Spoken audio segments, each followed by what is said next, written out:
Welcome to Release Notes. I'm Hunter Hammonds. This is my co-host, Brett.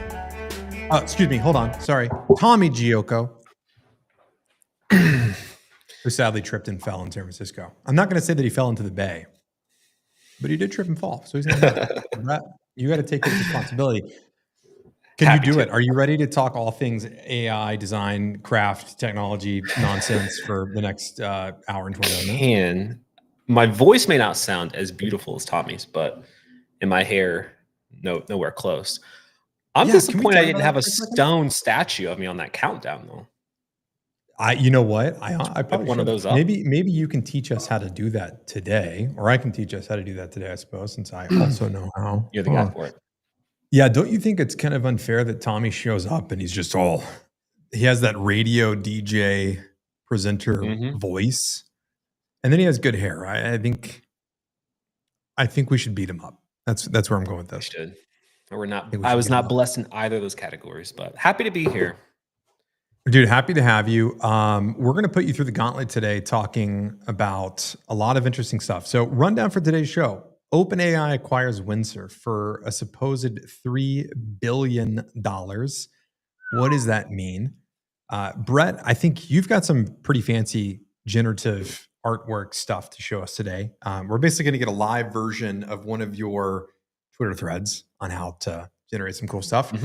I think you and I are going to have an interesting conversation about how AI is changing design studios, ranging from the design subscriptions to the big boy agencies, how it's kind of changing the way things are going for freelancers, pricing pressure there, some interesting stuff.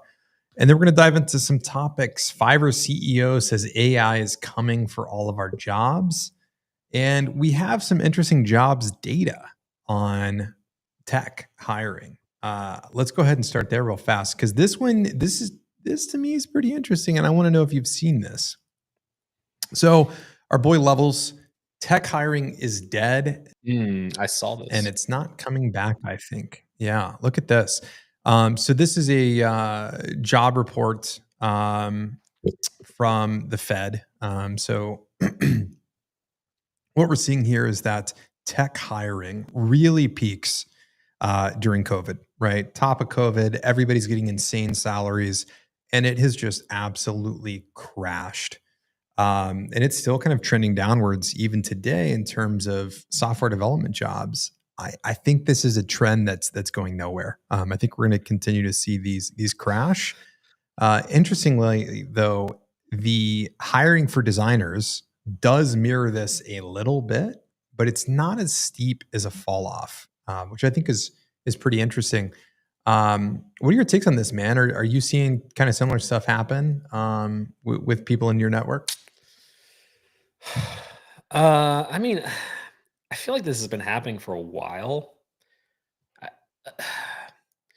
I'm trying to wrap my brain around. I mean, as far as design goes, I don't know. I mean, are we suggesting that this is contributed like to AI? Is that the underlying context here, or the insinuation? Or Honestly, is it like no. more I don't think economy related things, or is it a combination of perhaps both? I think it's a combination. I think it started off with people kind of coming out of the COVID hiring craze. And you can see that, job hiring levels for software development basically crashed back down to where they were pre-COVID. Yeah. But then we have this kind of curve starting to drop off, especially as we look at, the first part of 2024 going into mid 2024. We're seeing those jobs decline. We're seeing companies announce, layoffs of 20% of their engineering workforce because of AI. I saw a story the other day to where an organization had implemented Cursor at the org level and saw a pretty, sharp drop off in terms of their engineering hiring, and then subsequently laid off 20% of their engineering team. So I definitely think that's happening for sure. Yeah. I mean, I've seen it. Now this just shows it's 2022. From what I've seen in my world, my small little design world, running a design subscription agency, is that this started happening at least in the design industry, like back at the height of COVID, that's where Designjoy really like took off, like 0 to 1,000 miles per hour, like overnight. And what people continue to say was that like the risk of hiring a full time designer was just too great, and good designers as a contractor or as an agency were just too accessible, and you got a lot of the same benefits, not quite as much, but I think it's risk reduction in a lot of ways, and I think it's also a move towards, and I think you, I mean, you know a lot about this. I think you're in the same frame of mind. Moving towards like contractors, I think is contract and Mhm. freelance is gonna, it's already exploding, but I think this is where this is heading. It's not necessarily that people aren't being hired to do work. I just don't know that it's being hired as like a full-time gig anymore. I think that's my assumption, at least in the tech space, just seeing how companies work and being one of the recipients, one of the beneficiaries of this decline in hiring full-time workers. That's my guess. Yep. I think you're right. I think interesting thing this week that kind of broke out. Micah Kaufman, CEO of Fiverr, tweeted out, or well, he didn't tweet. This was an internal email that got leaked. Hey team, I've always believed in radical candor and despised those who sugarcoat reality to avoid stating the unpleasant truth. The very basis for radical candor is care. You care enough about your friends and colleagues to tell them the truth because you want them to be able to understand it, grow, and succeed. This is my favorite part. So here's the unpleasant truth: AI is coming for your jobs. Heck, it's coming for my job too. This is a wake up call. It does not matter if you're a programmer, designer, product manager, data scientist, lawyer, customer support rep, salesperson, or a finance person. AI is coming for you. You must understand that what was once considered easy tasks will no longer exist. What was considered hard tasks will be the new easy, and what was considered impossible tasks will be the new hard. Mm. If you do not become an exceptional talent at what you do, a master, you will face the need for a career change in a matter of months. I'm not trying to scare you. I'm not talking about your job at Fiverr. I'm talking about your ability to stay in your profession in the industry. Those are So some pretty I intense am words talking right there. about your job at Fiverr. Yeah. Yeah, yeah, that's a good way of putting it. It's I agree. To be honest with you, I used to be a little bit skeptical. Skeptical in terms of like how fast this would actually happen. I knew it would happen. I didn't want to believe it was going to happen as quickly as it did, but it's just like we have these daily improvements and refinements to AI. But then all of a sudden you have like a day where I feel like just we fast forward like 5 years, which is what happened to 4.0 in mhm. GPT. And Yep. we're gonna have more of those. But yeah, it's eh, I believe it. I do believe it. I don't think that chart though, like that chart's definitely not 100% contributed to AI, but um I don't know, bro. I'm obsessed with it right now. I can't stop using it. Dude, I love I this. continue to find ways every single day to use it, and this is coming from someone who battled AI to prove a point. Yeah, Um, so take it from me, it's powerful shit, man. dude. It's incredible. I love hearing you say Um, that because a few months ago when you had you on the show, you definitely weren't like an AI naysayer, but I would say that you were an AI skeptic. And it seems that you've dipped your toe in, and that ended up being a full on dunk into the ocean, and you've come out the other side. no, I mean that's a fair interpretation, I think, and that's most people's interpretation, which isn't exactly accurate. Where my issue regarding the AI largely lied was that people were overselling it, and I still feel like it's oversold to a certain degree. And I think you're gonna disagree with me on this, but take the was his name Suhail from Gumroad? Sahel? Yep. Sahil, yeah. Uh, I don't believe some of the shit that's said by people like him. You know, where he's full stop, not hiring developers. It started off not hiring, I think, freshman developers. Now he's not hiring any developers. And I remember at the time he posted the last one, he had active job openings for developers on the Gumroad site. Now he has no job openings at all across his entire company. Um, I think it's over. I think it's over exaggerated in a lot of cases, but that's just a few people kind of grandstanding the entire AI space. But there is this impending doom of AI is coming for some part of you, for sure. And if you don't learn to leverage how to use AI in combination with other tools, which is where my focus has been, it's coming fast, Yep. especially as designers, obviously as developers.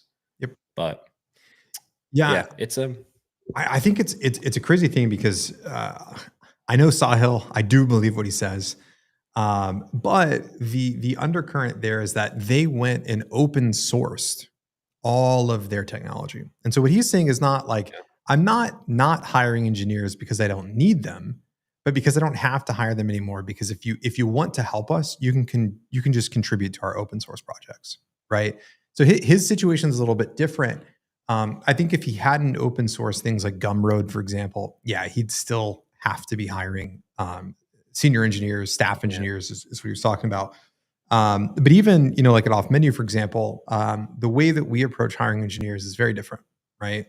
We're now more so focused on hiring, I'd say, like elevated vibe coders, right? And I think that's something we got to talk about for a second because there are some people that are selling, AI product development, AI sprints, whatever it is, and they have no fucking idea what they're doing, right? They're just straight up like vibe coding, prompting into Cursor or Bolt or whatever it is. No concern for .env files and git ignore and like how to make sure things are secure. And I'm not going to name names here, but they're out there. If you scroll Twitter long enough, you're going to see them.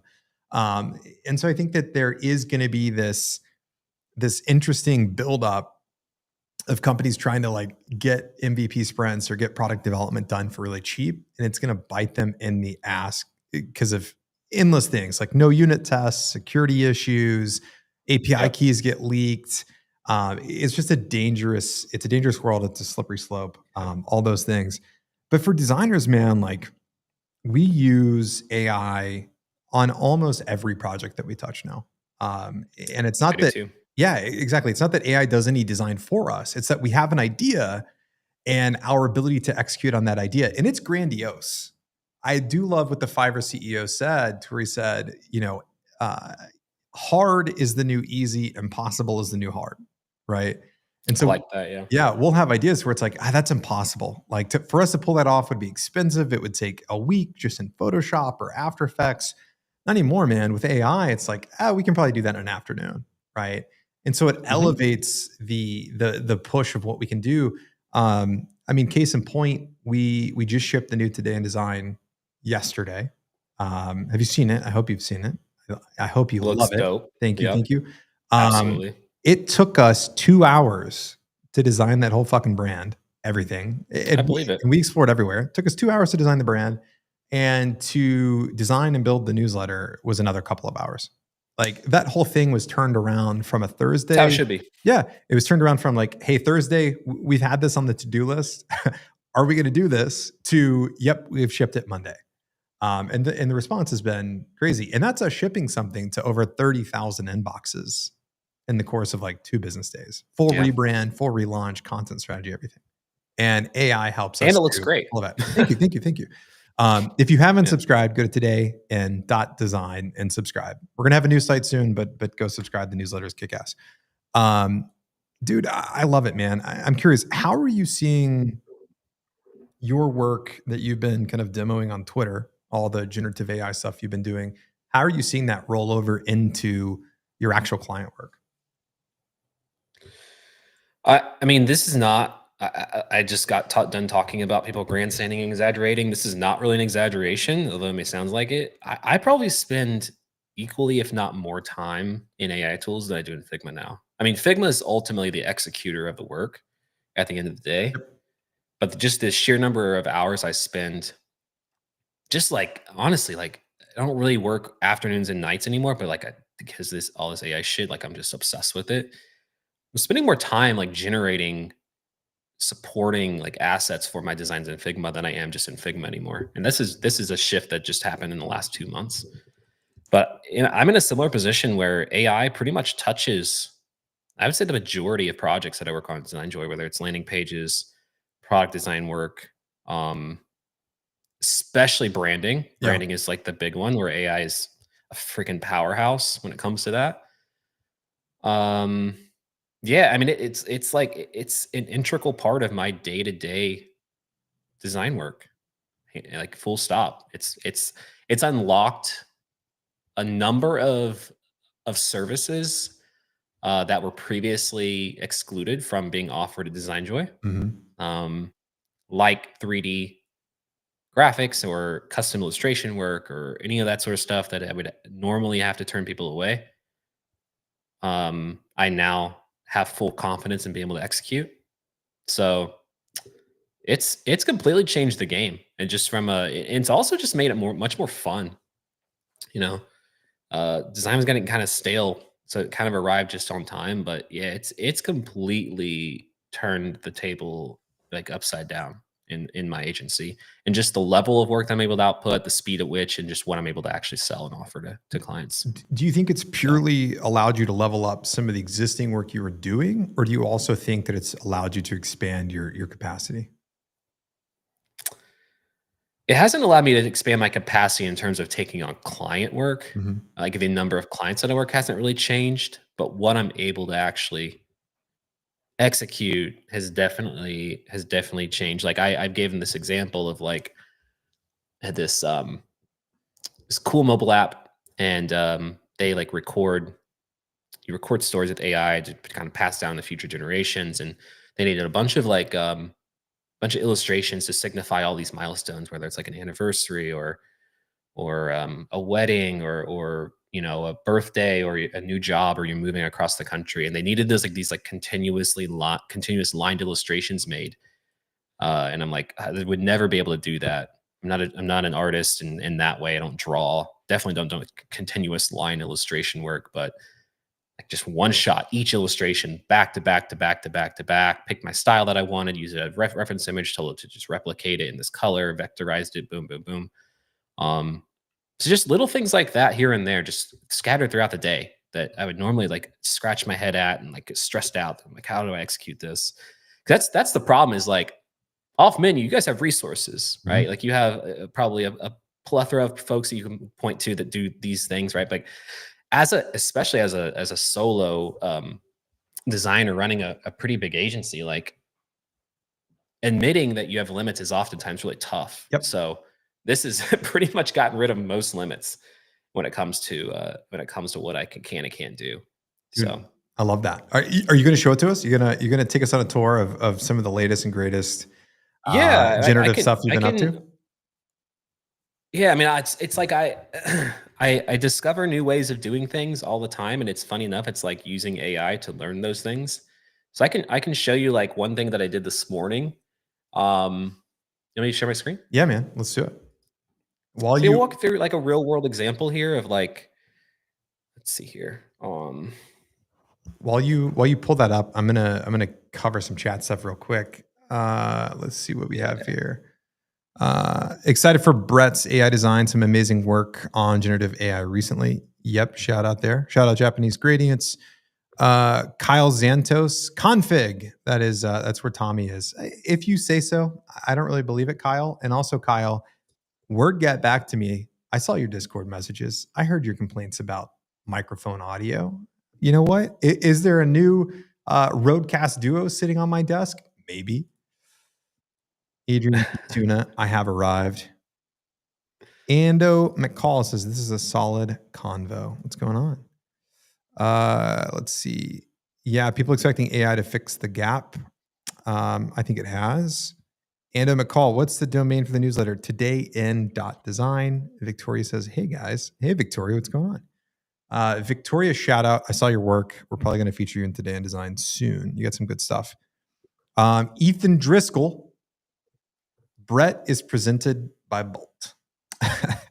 I get, yeah, Brett is on Oh, that side of the house right now. You're presented by Bolt. oh, I am. Oh yeah, Cool. cool.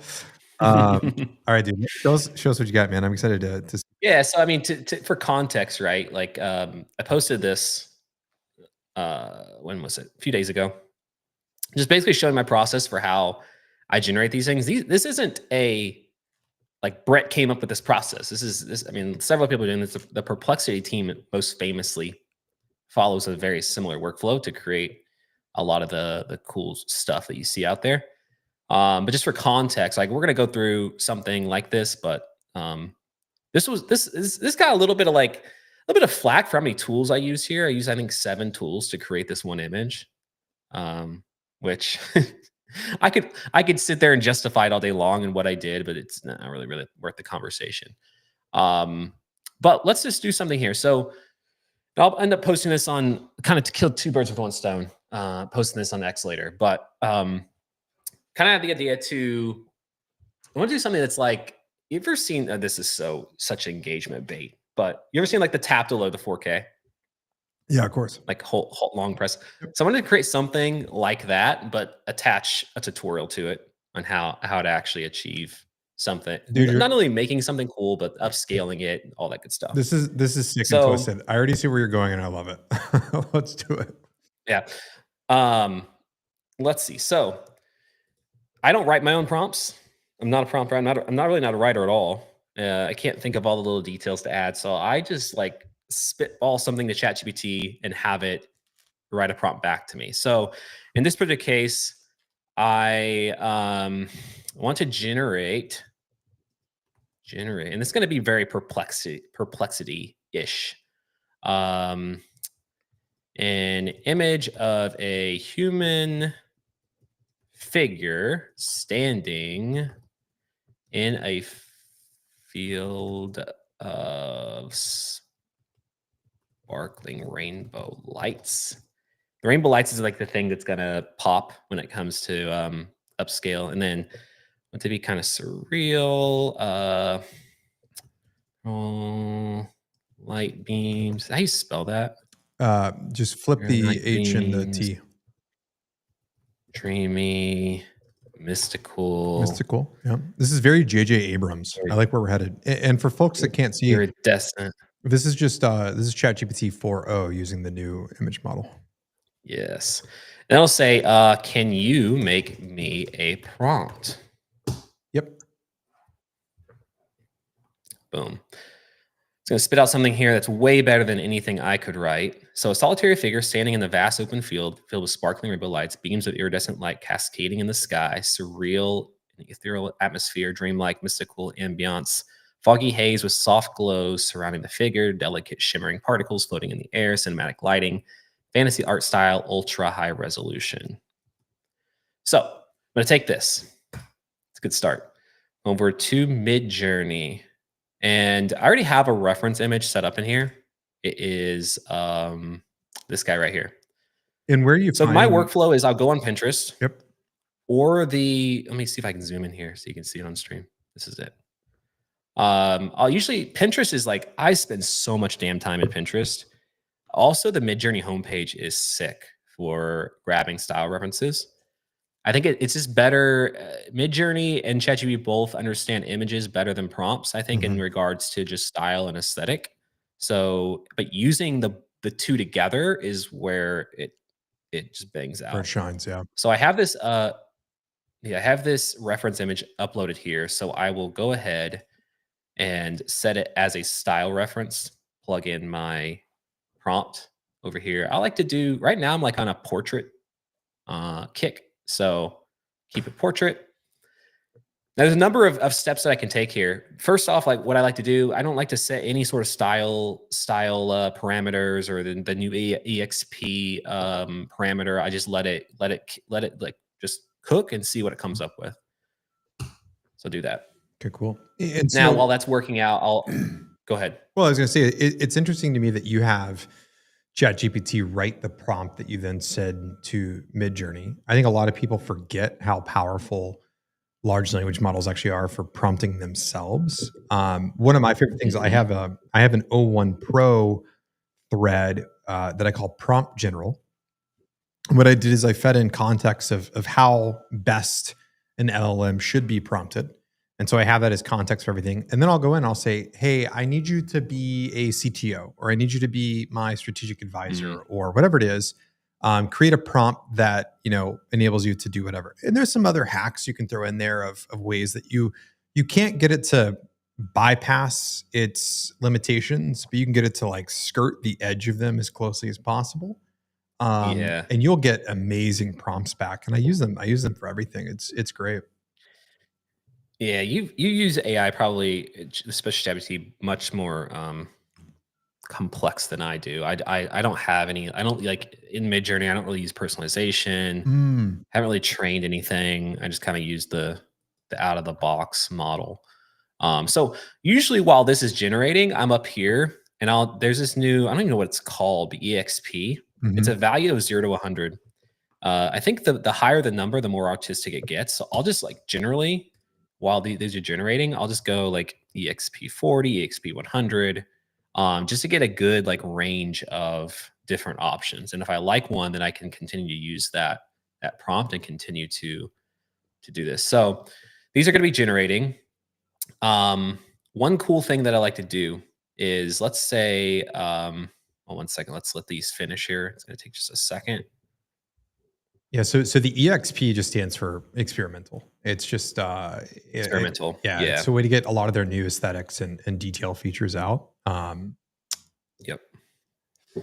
Now, yeah. So this is, so for reference, this is like raw, no EXP parameter set. This is EXP 100, so you're going to see a lot more like particles in there. And then this is EXP 40, which is still quite a bit of particles. Now, what I like to do here is let's say I like where this is going. I like to combine images. So let's go up here. Let's use this as a style reference, but also let's use this as a image reference. So the difference for people watching is it's going to have obviously pull color tones, highlights, shadows out of this, but it's going to pull subjects out of this. So it'll probably end up putting this guy in some sort of like landscape as this is. And so I don't know if you can see this. This is basically just like a valley with mountains in the sky. So we'll plug that in there. I'm also going to just go up here and plug this in. And then let's go plug this like green mountain in as well. But we're going to make them both style references instead of Mhm. having one image reference, one style reference. So it's a combination of different things. Now, while those are generating, what I'm going to do, I'm going to go back over to ChatGPT because maybe the prompt isn't exactly what I want, or maybe I just want to see other things. It's all just about exploring. So I'm going to tell ChatGPT to say, I want to create a collection of images like this, but I don't want the subject or the environment to necessarily always stay the same. Mm. I do want some connection to the original prompt, but come up with, say, 5 more prompts for Mhm. me to create a collection of images from. Interesting. It's going to do this. It's going to give them I think it's going to give them a name Mhm. and it didn't give them a name. Oh, is it going to give them a name? Oh, it didn't give them a name this time. When I did this earlier, it gave it like a name and a title and everything. So now, and you can do this as many times as you want. You can say, yeah, I can give them 100 options and give them a title or something. So we can let's just take this number 4 here, go back over here. And then, what it just generated was pretty sick. So we're going to use the same reference image. Just going to plug in this prompt now, which is a figure seated inside a luminous cave filled with bioluminescent crystals radiating soft rainbow beams, magical interior landscape. Like you'd never be able to come up with this stuff. Yeah. Um, just gonna see what that. So you can see, like, look here. So you can see the evolution. We start out with this like kind of mystical kind of blues tans, and then once we throw in this green mountain landscape as a reference image, it just starts to turn into something Is pretty sick. what's it? Um, What's it? The Bifrost. This looks like the Bifrost from Thor. yes, yes, yes, yes. Um, So once you can do this as many times as you want. Like I can go, let's say I want to take this and then I want, let's see, maybe give it like a dark vibe. I'm going to use this as an image prompt. So it's going to give this is a lake with like some mountains on the side. So I'll just do this. I'll just rapid fire these things. Like Midjourney it can like ChatGPT is very slow. It just one off generates a single image at a time. Yep. Not super good at style. If you need to precisely insert something into an existing photo that you generated in Midjourney, ChatGPT is definitely the move for that. So we'll do this. Then we're going to take one of these and we're going to take it to the next level. So let's pick one. Let's generate here first, and let's see. I'll let you pick one, Hunter.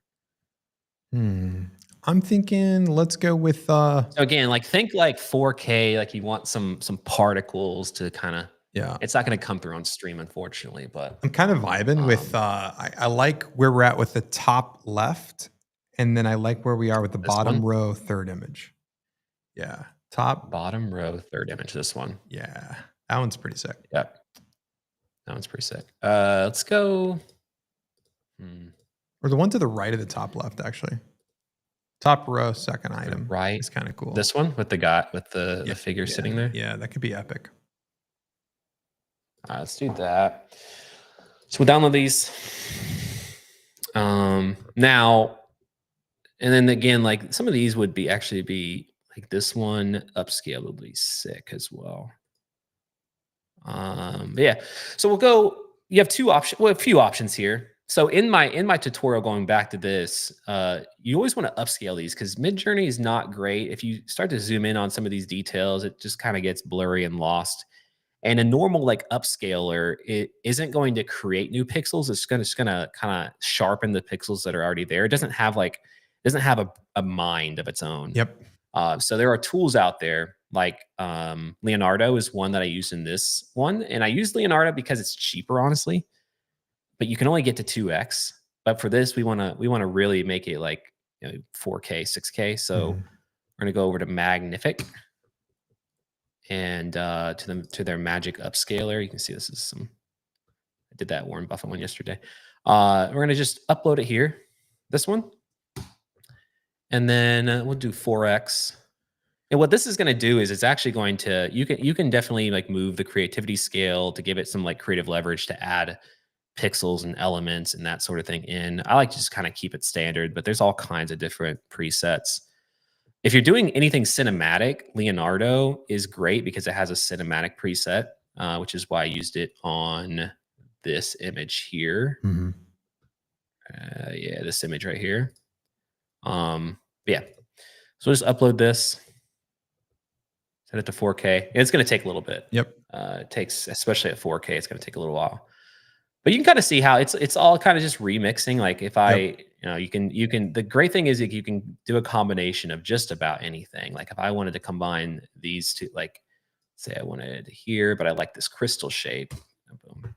I think, but yeah, go ahead. Well, my favorite thing about this, and also with a lot of the brand work that Perplexity's team does.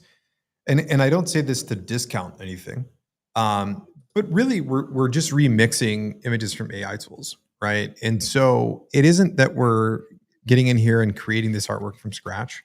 We're letting AI do a lot of the heavy lifting for us. But there's a huge gap between an AI generated image and something that is beautiful and makes you stop and go, oh shit, that's dope.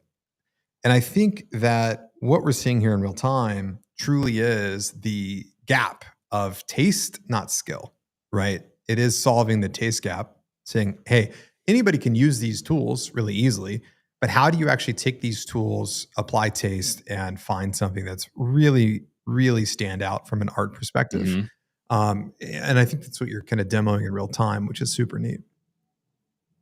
Yeah, the reference images is everything. I have a folder set up on a hard drive called reference images, and they're all from different styles. Like you can go back to Midjourney, sort here. If you see like a style that you like, save it for future references because that one image can dramatically change the look. Like I'll just show you.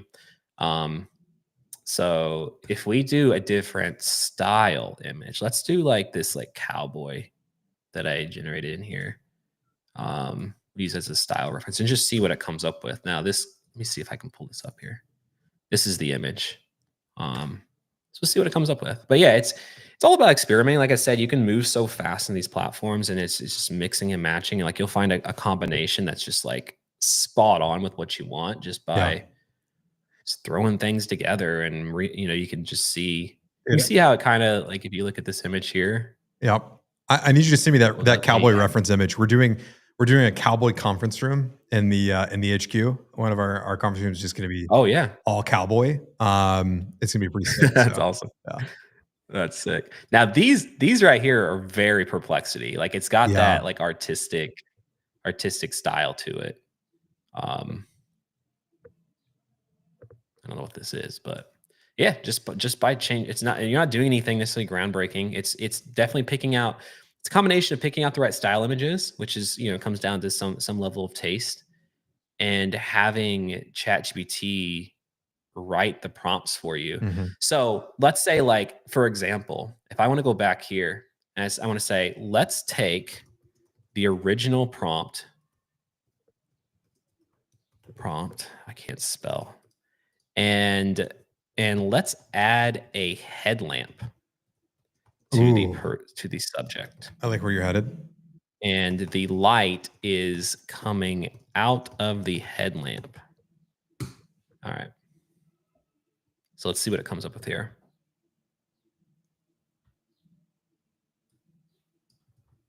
um, so it says a solitary human figure standing in a vast open field at night wearing a headlamp that emits a powerful beam of rainbow colored lights, the surrounding area illuminated by iridescent sparkles and lights, blah blah blah blah. Perfect. We go back over here. Let's get rid of this, get rid of this. Let's go back to our handy dandy reference image. Plug that in there, see what it comes up with. While that's working, we'll go over here. And then I have these two images here that are like kind of darker themed. So I'll use both of those as an image reference and then that as a style reference. See what these come up with.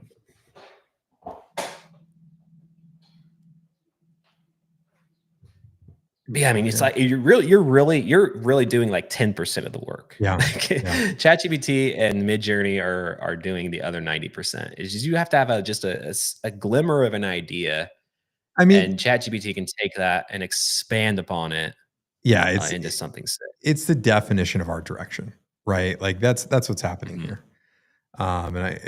It's super cool. Um, and I wish those watching could like see these upscaled to like 6K. Yeah, we'll share some 'Cause of especially on your these. phone, like, when you Yep. pop that open, it's like, "Oh my lord, it's so beautiful." Like, all these particles just pop off your phone. What's cool about the 4K thing on Twitter is when you're on your phone, like, it doesn't load in 4K at first. So Mhm. you get to see the transition of it going from, like, low res to high res, and it just, like, boom, comes off the screen. And these sorts of things are now this one, I don't know where the tree came from. So it didn't get quite the headlamp in this one, but at least it kinda did.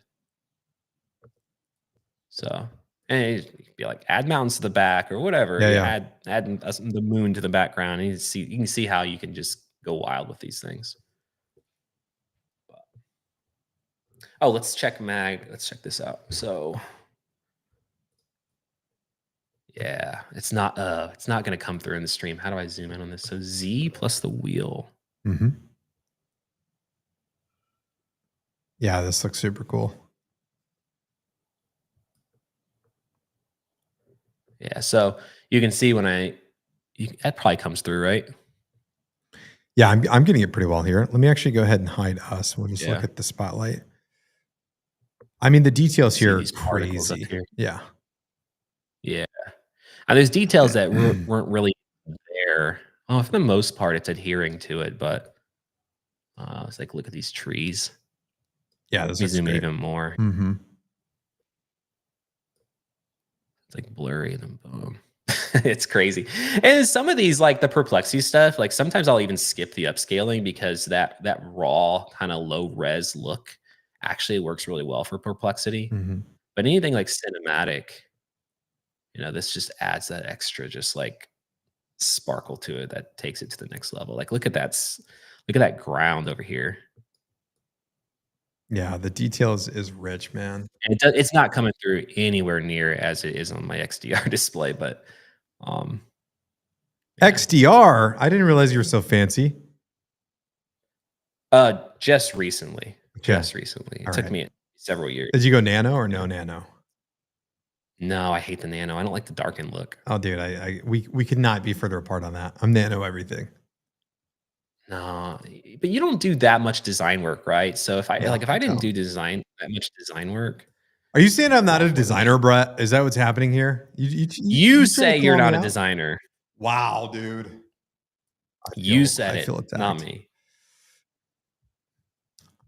But yeah, that's pretty much now again, like you saw a case by case basis. If we go back over to here, like this was not the same type of use case, but Right. I like to do oftentimes like things in parts. So Mhm.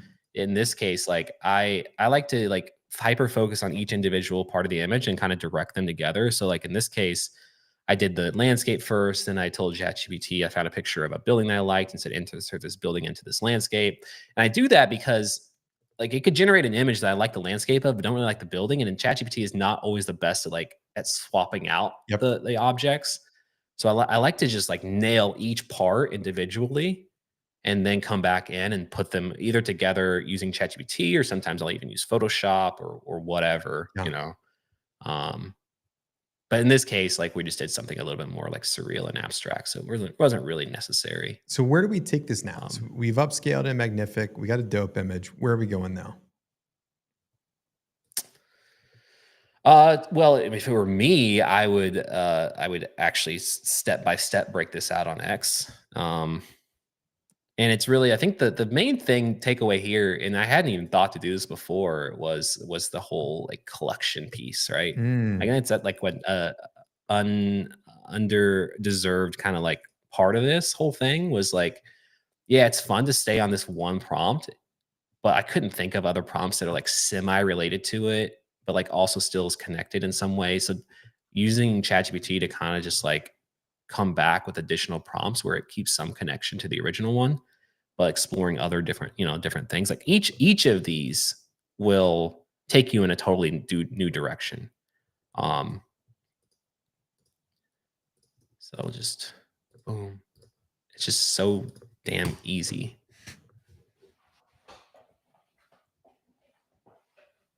So yeah, I'll make this into a tutorial on X. It's really just teaching people how to use AI to use AI is what it boils down to. This gives me an idea. I'm gonna run something in the background while we're doing this. But this is sick, man. Okay. So I guess my question here is like from a client perspective, how are you incorporating things like this into your client work? Right. I saw Mhm. on the recent thread, little detail there. You had 7 form at the bottom of the images. Tell me how you're kind of incorporating this workflow into to client brand projects or creating assets for sites or products. What do you got going on there? Yeah, I haven't used this exact flow many times. I did use it. If I could search my own tweets, it would be very helpful. You can actually, if you could pull it up on my X. I don't think I can search through my tweets. All right, I'm on your Twitter. Um, What am I looking for? yeah, search Vault. Vault. Vault. ULT. VAULT. Got you. Yep, yep, yep. ULT. Vault. Let me go ahead and share my Yeah. screen here. Boom. Oh yeah, let me turn mine off here. There Yeah. we go. Yeah. Vault. So this was it's coming across a little slow, but I swear it's not that choppy in person.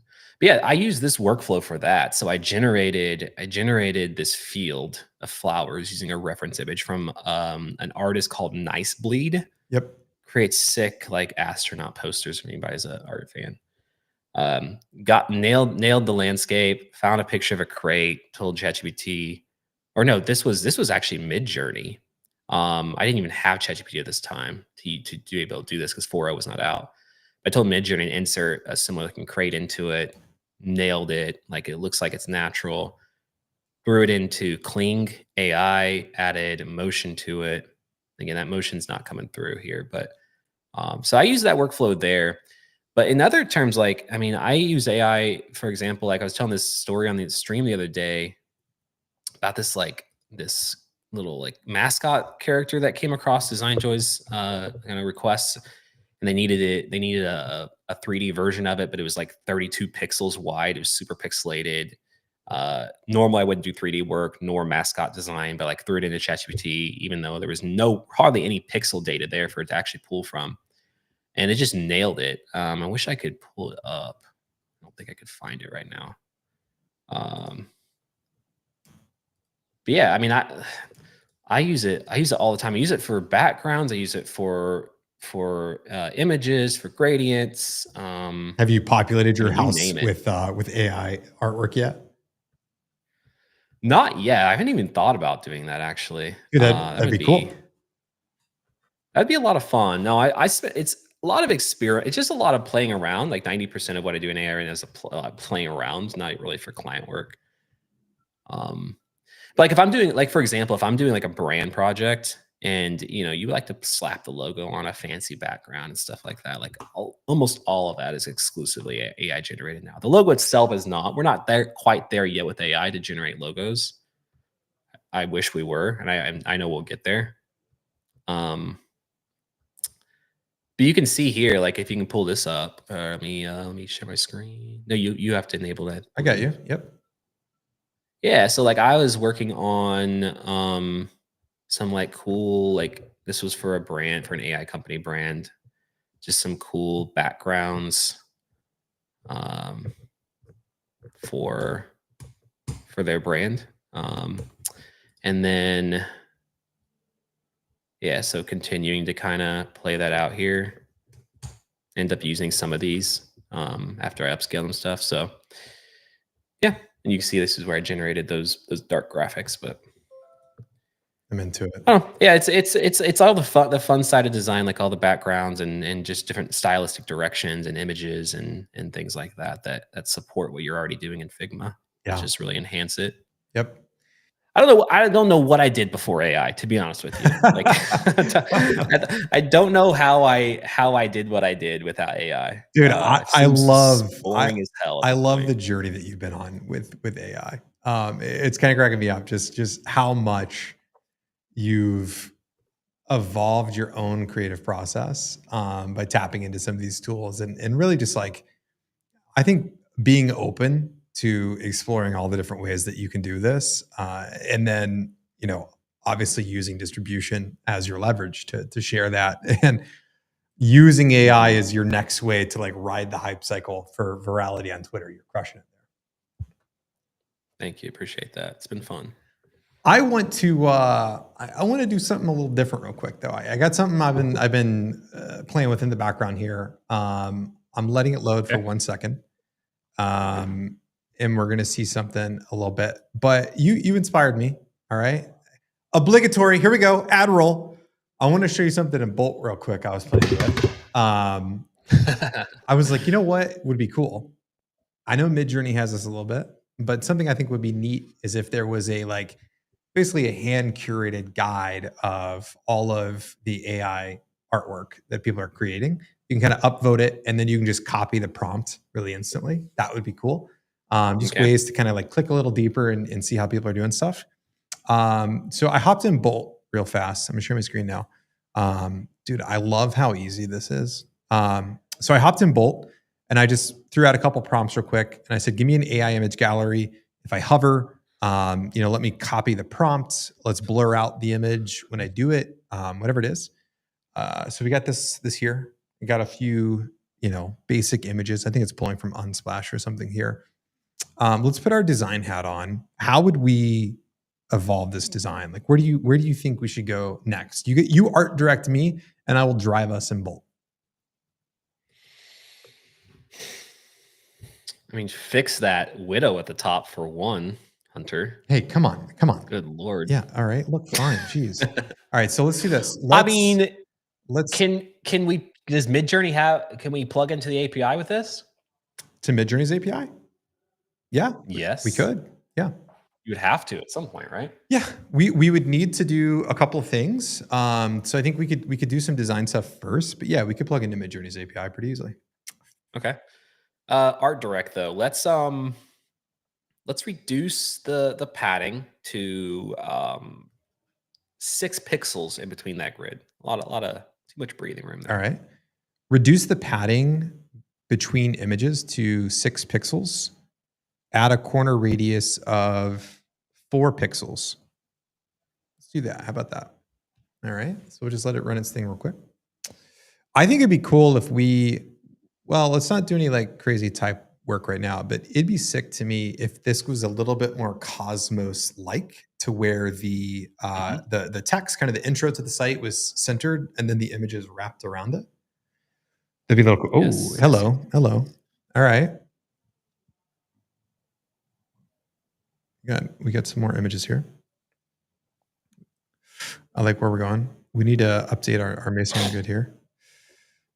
We could get Okay. even more interesting. We could be very like 2000, and like you could do some 2010 stuff and build a React Native wallpaper app. Pull a MKBHD.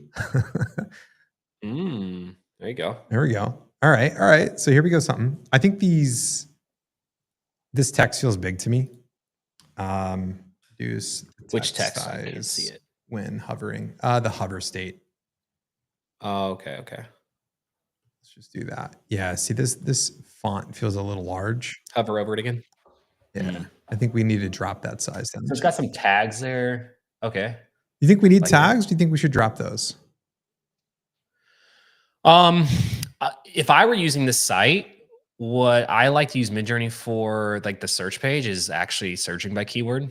So if I'm looking for like a castle or something, I like to be able to do that. Now, whether you have to display them or not, Ooh. I don't know, Okay. but it needs some tagging system.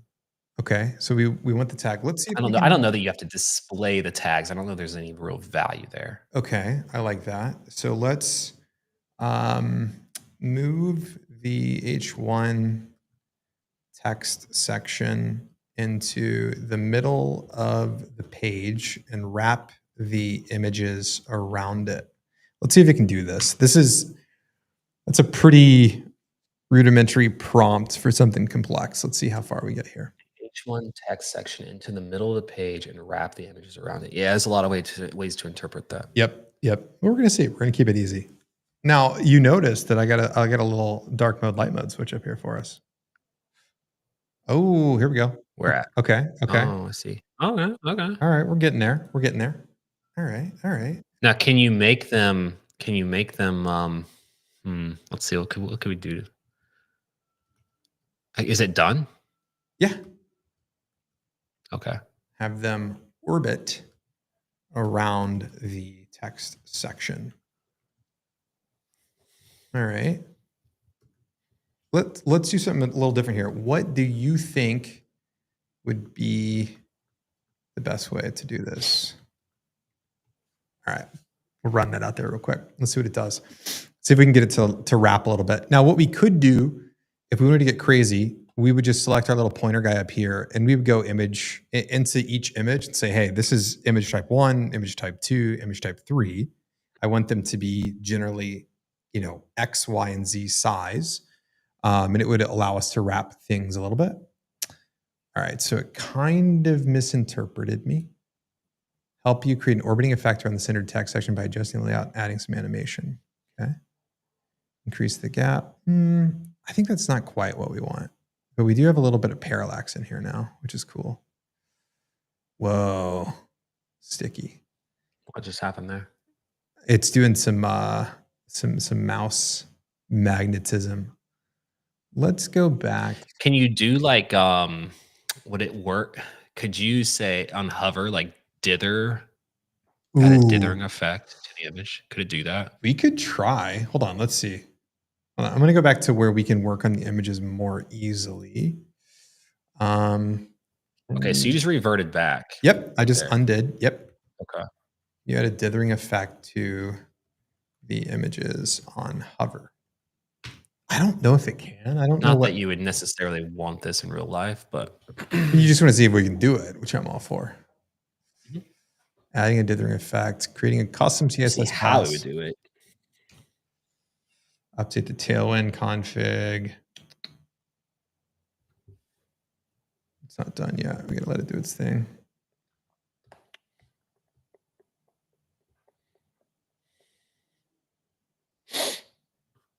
See if it How works. is Bolt in terms of speed compared to it better be damn fast with the name, It's super but fast. Yeah, there's a very slight effect, but not a ton there because we're also blurring it. I like yeah. it. All right, now let's think it. If I click an image, it should. What do you think? It should expand to show the full size as a modal with Hmm. image and prompt details on the right hand side. What do you think? Yep. I was gonna add something. Oh man, well we can add it next. We can add it It's next. fine. It's fine. It's fine. It's fine. It's fine. One thing at a time. That's my problem is like not being in development. Um, it's hard for me as a non-developer to understand what these tools can and cannot do. Like I could sit here busting my head against the wall trying to figure out how to do this, but then at the end of the day, it can't do it. And if I would have known that from the start, I'm gonna save myself a lot of trouble. I mean, you're already there though because you're asking ChatGPT to help you write prompts, right? And so what you would do is you'd Yeah, spend a that's little true. bit more time. There we go.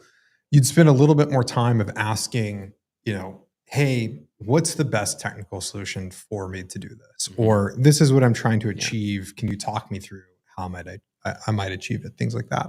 yeah. So yeah, you could see that we Because it's easily. something like this, right? Like I would want a level of like machine learning to be like if I popped up one of these and then I wanted to see it like a button to see similar See images, similar. Yeah. and Okay. it would actually pull in images that visually look similar. Yep. So there we'd If have you wanted to do to. something like that, right? Would you go to ChatGPT and talk it through and figure out if there's models you have to use or whatever? Yeah, that's exactly what I would do. Right. So I will do that in real time. Um, Let me pull up ChatGPT, share my screen, and I'll kind of show you what I would typically do to get that answer. So I'd say I'm going to use Whisper here. You're an expert CTO that's advising me on building a web application for AI image search. My goal is to be able to identify similar images based on the visual patterns inside of existing images. I'm using Supabase as my database. What would be the best ways for me to achieve this or libraries that I could use? Okay, so that's going to be my prompt. I'm just going to ask that. We're going to let O3 do its thing. It's going to search. So we'll see it think, we'll see it search.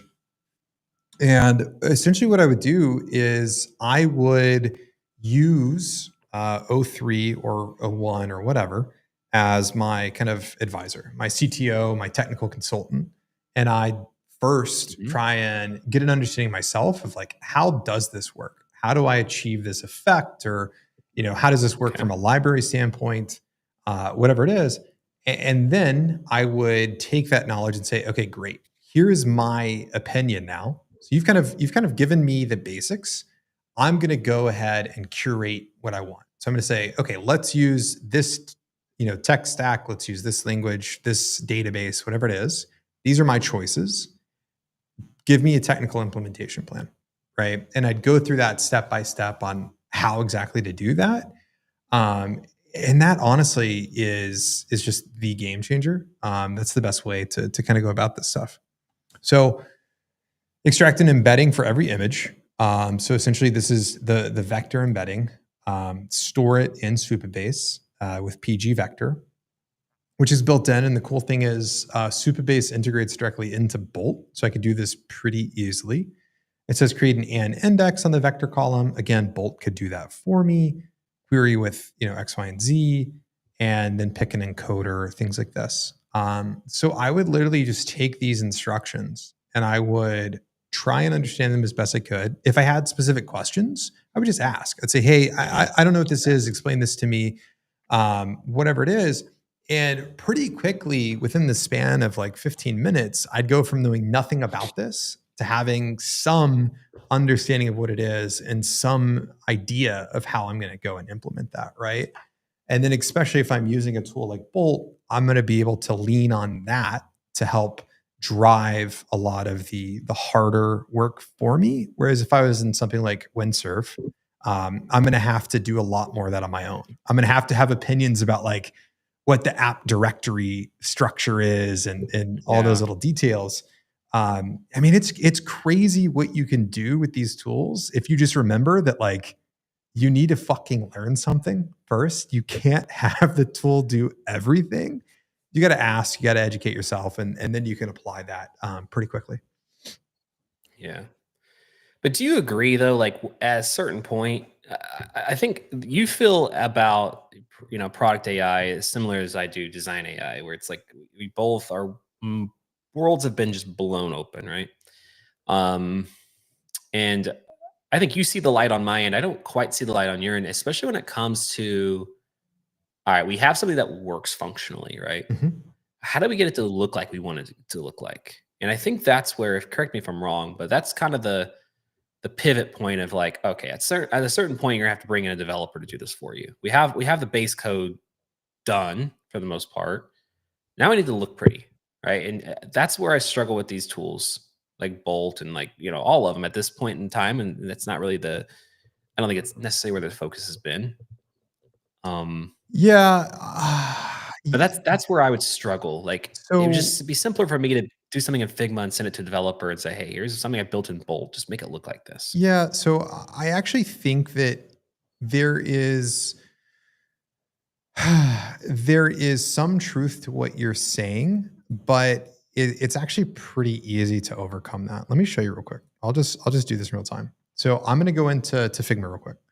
I'm going to pull a screen for something that the off menu team is working on, and I got the link now. I'm going to go ahead and open Bolt since that's who we're talking about right now. And what I'm going to do, Mhm. I'm just going to start a new chat, but I'm going to import from Figma, and I'm going to copy paste my Figma link to the artboard here, right? So literally all Okay. I did, I went to Figma, copy paste as, copy link to section. I'm going to import this Figma frame into Bolt. I'm going to let it do its thing, right? You can do this with Bolt. You can do this with Builder.io. There's other ways to do this, but that's what I'm going to do. Bolt is going to go ahead and basically build out the Tailwind library for myself, or excuse me, for this project. And it's going to know like, hey, this is the basis of how this should get styled, right? Um, Okay. Adrian just said, and this is what I was about to bring up. Adrian said, Windsurf with Figma MCP is what Brett is looking for. So this is also true. So you can use MCPs, which basically is a very, very fancy API. And you can actually connect uh, your coding tools to Figma, and it can read the artboards, everything it needs to get those Mhm. details to make sure the design is crispy. But the funny thing is, like, even if I'm not using an import tool, I can still say, hey, we're going to use a global, style sheet with Tailwind or whatever. Or we're going to start with Shad CN, but I'm going to customize it this way. And you just use natural language to get it perfect the exact way you want. But you have to start with one of those 2. You don't actually. You I could think start that's with just prompting. okay. You could. So what you're doing here, I'm interested to see what it comes up with. Yeah. I was messaging Eric back and forth from Bolt. You're Um, saying Eric Simon's Bolt CEO. yes. Yep. And we were having a little conversation about Bolt. And I was just generally telling him, like, I'm really excited for where these things are going. Appreciate people like you, like leading the way to do it. And he said something that I'm looking back through our DMs, and he said, it's really amazing that Bolt similar things can get you a solid site from a few prompts, blah, blah, blah. I said, interesting enough for me, what I want as a designer. I said, I want to have something in Figma that I can go through my creative process to develop. Mhm. Um, Yep. in these open canvas, experimentation, like iterating, blah, blah, blah, just moving a cursor, drawing rectangles, all that jazz.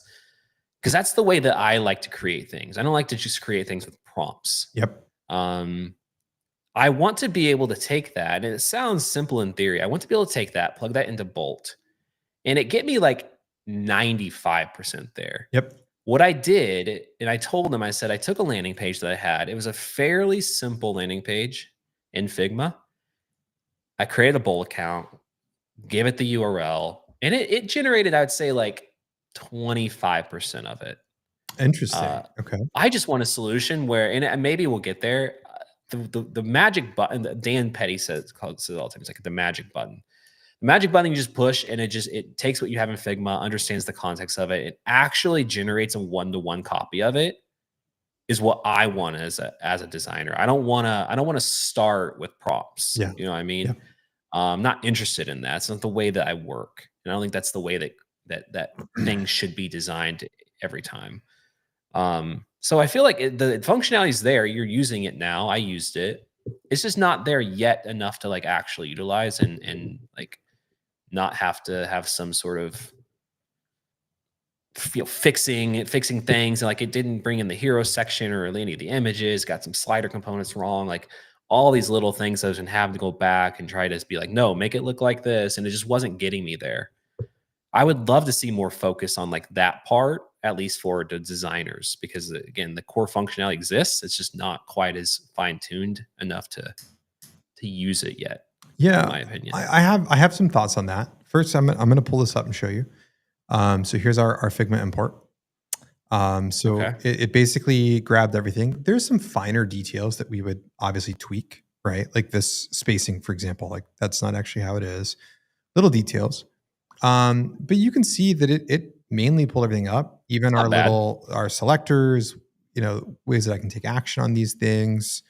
Um, you know, button hover states, it made some early decisions on what this next page might look like, things like that. So this is something that just happened in the span of like 5 minutes, right? That's not bad. That's it, not bad. it's pretty Yeah. damn good. And so if I was to go in here and I was to select the inspector and start going over, you'd have to do pretty precise things. Or maybe I would select this div and I would add an image of, I just go into Figma and screenshot this particular section. I'd say, hey, make it look exactly like this. And here's a little text that describes, additional details of the design, right? Yeah. And that would get me really, really, really far. But what you're saying isn't an issue with the tools like Bolt, Cursor, Windsurf, etc. It's an issue with Figma, actually, right? And so we just had Stephen Haney from Paper on the show Friday. I don't know if you saw that part, but you have new Hmm. tools like Paper to where everything that you're doing on the canvas that feels super familiar, it's generating React Yeah. code in real time. It's code. Yeah. And Yeah. so what's And it's super beautiful about fast. that, it's super fast. And what's beautiful about that is that as you're designing that artboard, infinite canvas style, you do have that magic button to where it's already all code that you've written through your traditional design interface. And so Yeah. going from Paper to Bolt, for example, is perfect, right? There's a Yeah. lot to do there in terms of how these things continue syncing back to each other. You've got tools like OnLook or Tempo, things like that, that allow you to open your existing code base in a design tool format and then modify it. I'd say, man, this is the next frontier that we're going to see over the next, honestly, like 6 months. Over the next 6 months, I guarantee you that somebody comes out as a dominant player that's like, hey, we figured this out. You have an infinite canvas for design that feels familiar. It gives you all the things you want. But as you're using it, you're generating real React code and deploying it to, your favorite AI development tool is that, Yeah. right? And then, it's like building a prototype in Figma now. You're just linking pages. It'd be the same thing. It's like, hey, if I click this button, I go to this page. I want this interaction to happen, Yeah. etc. And I guarantee you, all that is smooth like butter before the end of the year. It's an interesting decision on Paper's part because I met with him. He showed me Paper, super impressed. And he said something that kind of took me off guard. He's like, "Yeah, we're generating code while you're doing this, but we're not interested in like deploying any of this." Mhm. I'm like, "Huh, interesting." Um, I'm thinking, well, what first off, like what's the point of doing the code? But I guess you have the React. You kind of like export the React components of each individual thing. But yeah, I thought it was interesting that Paper's not really interested in being like a deployment machine for what Mhm. you create in there, but you're still gonna have to like I don't know. Were you aware of that, or did you assume that you were gonna be able to deploy what you make in Paper because it's code? No, I think they're pretty You didn't squarely. seem interested in that in the least, Yeah, I which I think thought they're was pretty squarely focused on being a great design tool, yeah, because there's countless options for you to deploy that code. There's countless true. tools that you're already excited about. Real quick, we have. Yeah, Am I the only one that gets really bad vid quality plus sound lag on stream, basically unwatchable? I know Brett's video is a little rough. If mine is, please let me know. yours is on my end too. Interesting. Okay. Interesting. Yeah, I think that's a restream thing then. Um, we got somebody that said, I need Paper now, but I want someone like Brett who isn't sponsored to review it. Yeah, I don't know. We're not sponsored by Paper. We're sponsored by Bolt, not Paper. I'm not. I have But access to it, but I don't. yeah, It's really early right now, so there's not a whole lot to say on it really yeah, at this stage. it is super early. Yeah, I I think will that's the say, future. you've spoken with him. I've met with him as well. When it comes to the whole Figma, uh, just like beef that designers have in Hunter's sound sync is still off. When it comes to that, I will tell you 100%, they are on top of it. They hear all of the complaints that people say that Figma, really doesn't care that much about the creative part anymore, is largely focused on design or development. They hear all that, and there is some cool stuff in there and things that they're going to be doing that will counteract that. So they're pretty much the antidote to what we want out of Figma and aren't getting. It's just they're super early. Like a lot of the stuff just isn't there yet. A lot of the Yep. basics that like you would expect to be there aren't there because they're like easy to implement. So they're like putting that off until the very end. So you can't like use it necessarily as a design tool right now in its current state. But Yeah. I'm very hopeful. Like the CEO just seems like incredible. He's very tuned in You're to the talking about creatives Stephen and what they Haney, want. right? Mhm. Yep. Yeah. Stephen's Yeah, Stephen's great. I very think they're nice doing guy, amazing stuff. very humbled. Mhm. Yeah. Yeah. He's no zoink, I would say. We're almost at time. I think you and I, one of the things we want to do before we wrap is talk about how all these AI workflows, tools like Bolt, etc., are affecting design studios, freelancers, all that good stuff. Um, let me poor quality for me too, both on YouTube and X. Yeah, guys, Is it for both cameras? it appears to be so. I think it's Restream. It's the tool that we're using. Just as a heads up, we're in the process of building out a new streaming setup for the show, that it gives us all the control in the world. So hopefully this gets resolved. But unfortunately, the internet is what the internet is. Let's try starting my camera real quick. Yeah, you're right. Yeah, go ahead, Hunter. So yeah, I'm curious, man. How do you think that? How do you think this is affecting the design landscape? You've got some interesting perspectives there that I want to hear. How do I think in terms of agencies? In terms of pricing, specifically, pricing, In demand. terms of pricing, that's so tough, man. I think I know where your head's at on it. I mean, we've had some discussions around as it relates to engineering. Okay. Being that these things now are, you could argue, easier and they take less time Hmm. to even do things that like 2 months ago you couldn't do, which is pretty profound. Like where we've gone with it.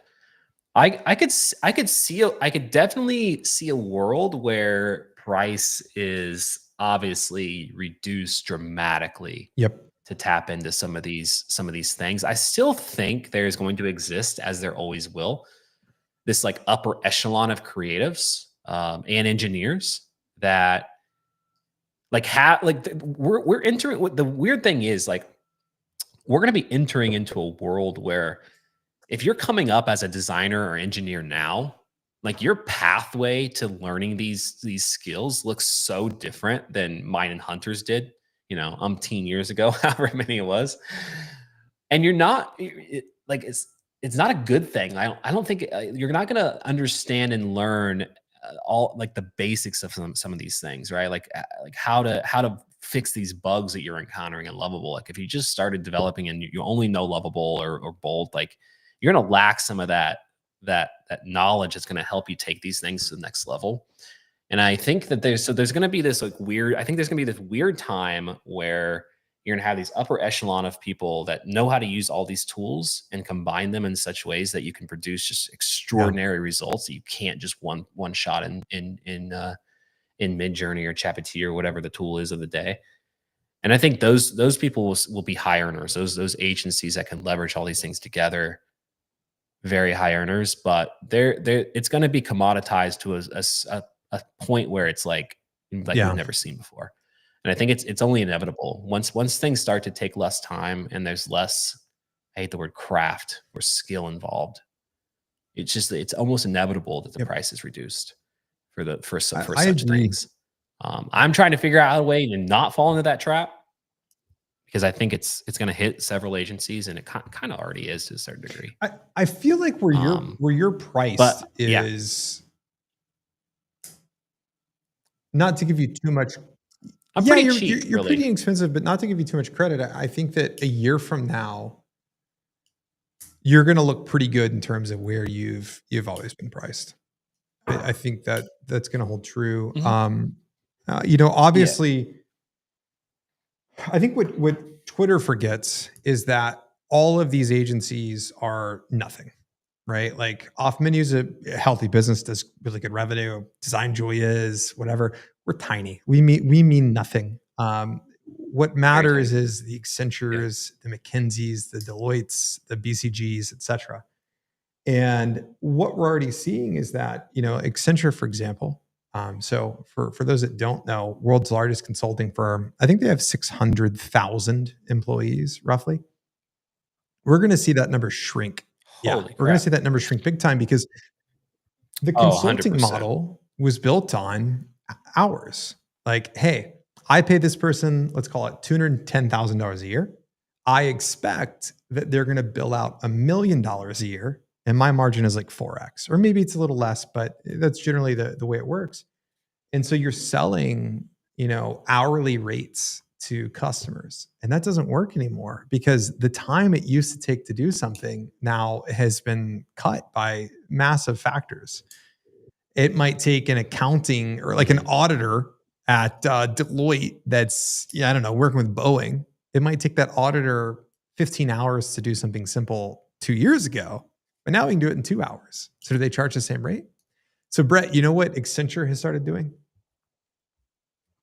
They sell What? subscriptions. Yep. So No shit. Accenture's new Would you know it? AI arm has started to sell basically credit based kind of subscriptions. So fancy way of looking at a retainer, Mm. and they say, hey, we'll sell you X amount on a kind of recurring basis because we need that consistent revenue. And everything is moving from time Yep. based to truly living in a world of like outcome based pricing.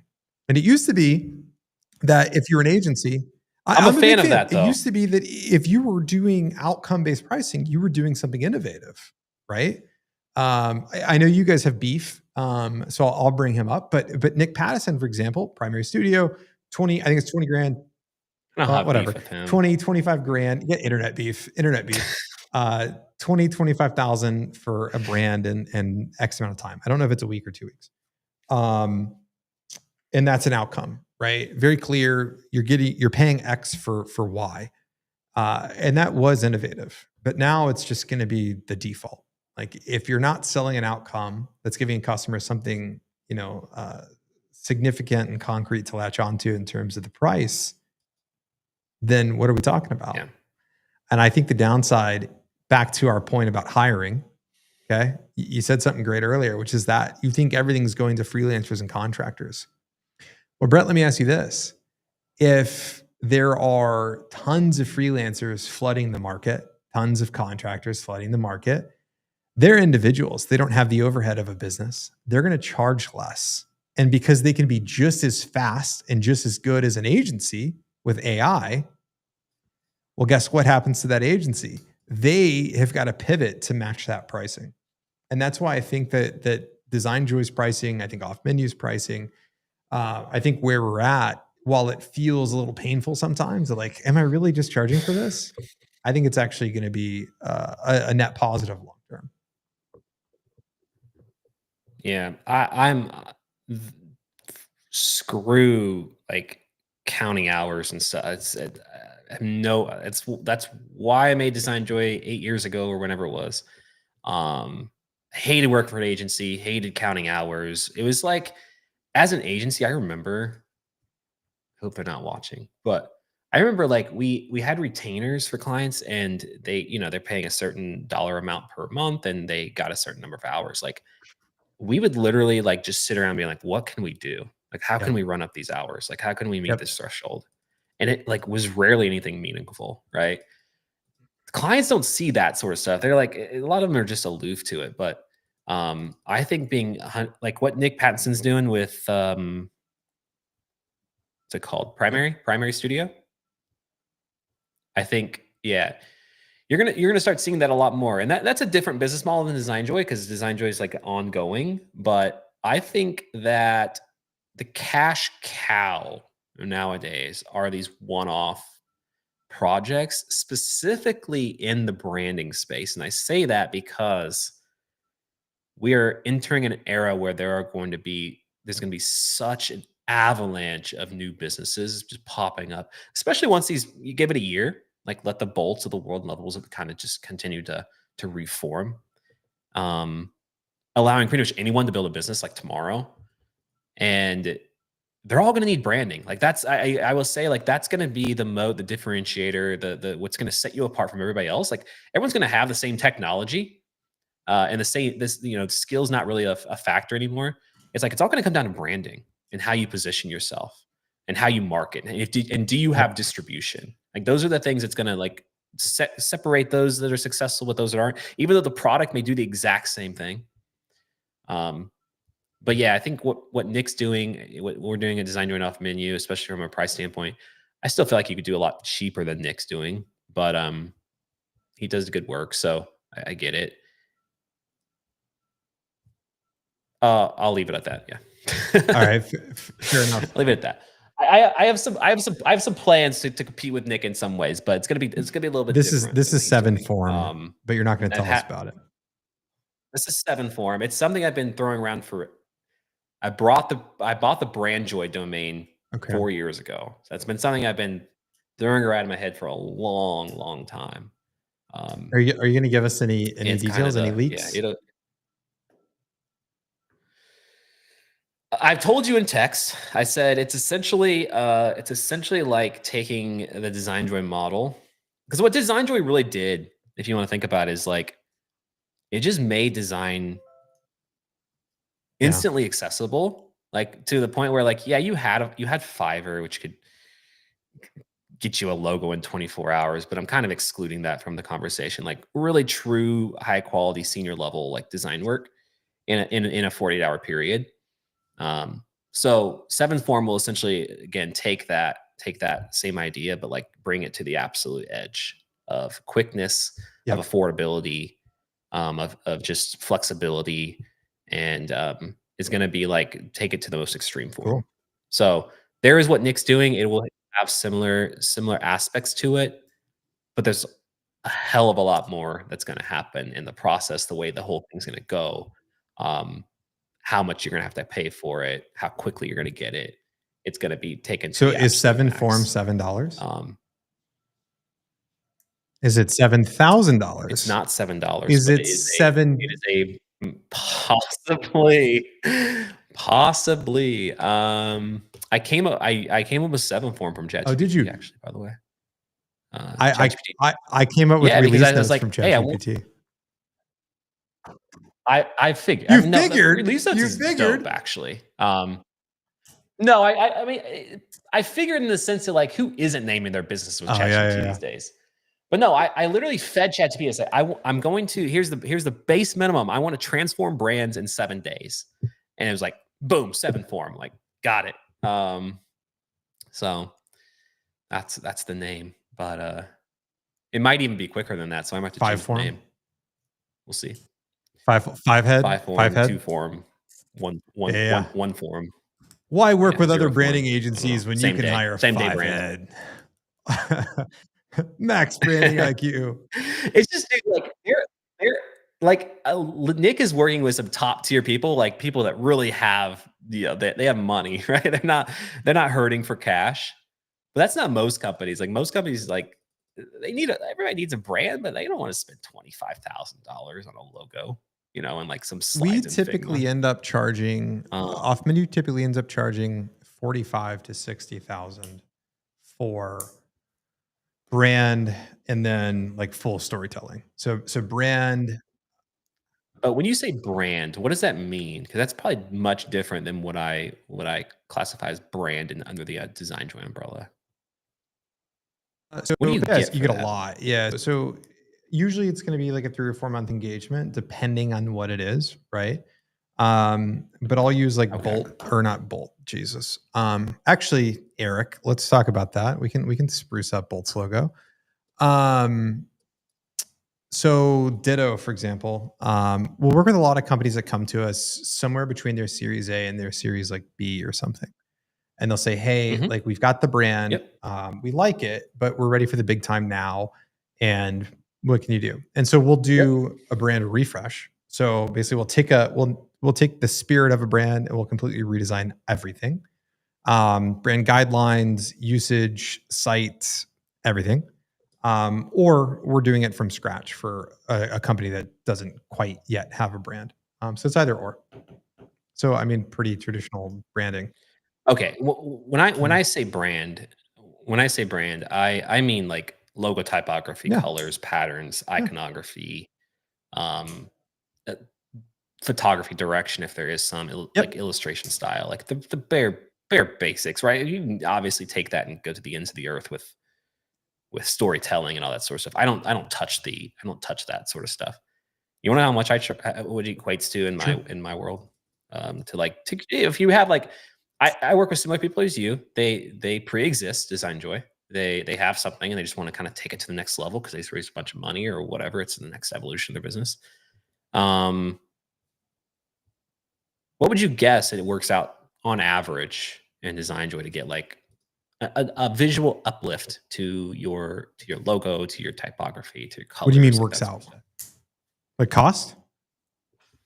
Well, Design is 5K a month, so you divide that up by day, it's $161 a day. Um, it takes probably 3 Mhm. to 4 days. So, I do brands and I say brands, I Six define what hundred I and mean forty by that. dollars. Don't misinterpret what I'm saying, and So yeah, is probably seven around form there. $700?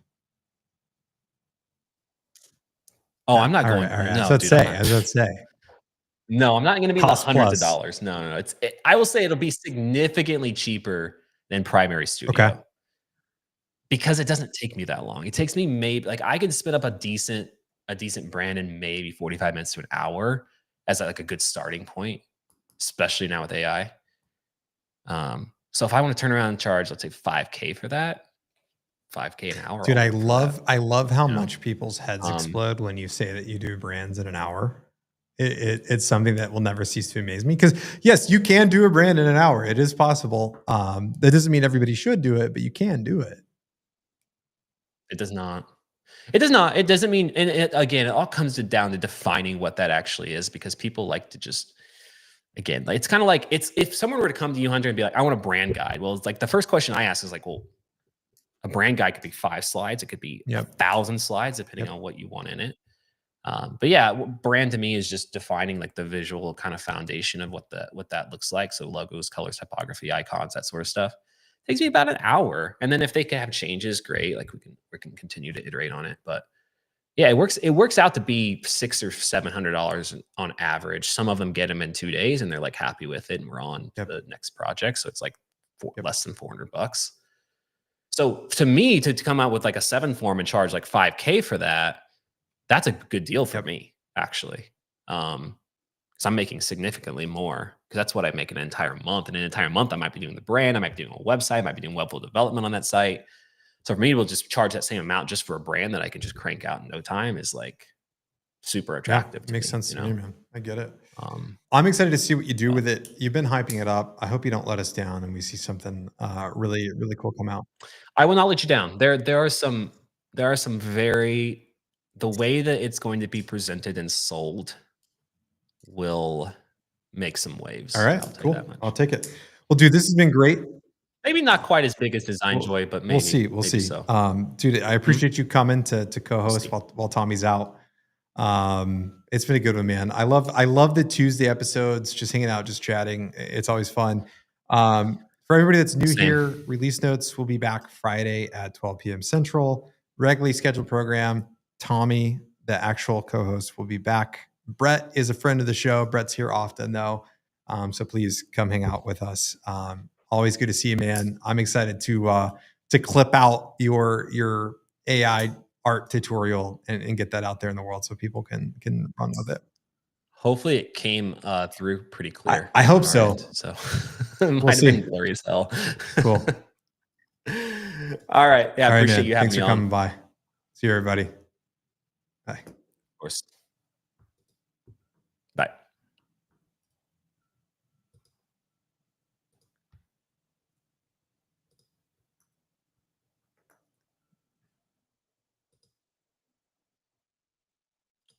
So, man, alright. Yeah, I think it came through clear.